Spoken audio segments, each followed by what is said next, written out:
বছরে একটার পর একটা দাঙ্গা পশ্চিমবঙ্গের বুকে হয়েছে। দেগঙ্গায় হয়েছে, দিনাজপুরে হয়েছে, মেদিনীপুরে হয়েছে। মমতা ব্যানার্জির সরকার দাঙ্গা আটকাতে পারেনি। ज्योतिबाबू को एक बार जिज्ञेस करा हुआ ছিল, ज्योतिबाबू आपके राज में तो इतने सारे हिंदू लोग हैं, इतने सारे मुसलमान लोग हैं, तो दंगा क्यों नहीं होता? 1992 में बाबरी हुआ, पूरी देश के अंदर दंगा हुआ, पश्चिम बंगाल में दंगा नहीं हुआ। 2002 में गुजरात हुआ, उसके बाद भी पश्चिम बंगाल के अंदर दंगा नहीं हुआ। क्यों ऐसा हुआ? तो ज्योतिबाबू उनको जवाब दिया था के अंदर दंगा नहीं होता क्योंकि हुकूमत नहीं चाहती, क्योंकि सरकार नहीं चाहती। अगर सरकार नहीं चाहता है तो दंगा नहीं हो सकता।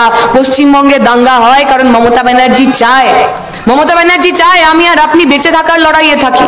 যখন দাঙ্গা হয়, হিন্দু মুসলমান মানুষের বাড়ি জ্বলে যায়, হিন্দু মুসলমান মানুষ তার প্রাণের জন্য লড়াই করেন, তখন তো তার কাছে অন্য প্রশ্নগুলো গৌণ হয়ে যায়। তখন তিনি হিন্দু না মুসলমান এইটা প্রাথমিক হয়ে যায়। যদি পশ্চিমবঙ্গে দাঙ্গা হয় তাহলে মমতা ব্যানার্জির কাছে সুযোগ আসে মুসলমান মহল্লায় গিয়ে বলতে, দেখো বাপু তুমি আমাদের ভোট করো, আমাদের যদি ভোট না করো তাহলে কিন্তু বিজেপি চলে আসবে, তোমার জানে মেরে দেবে।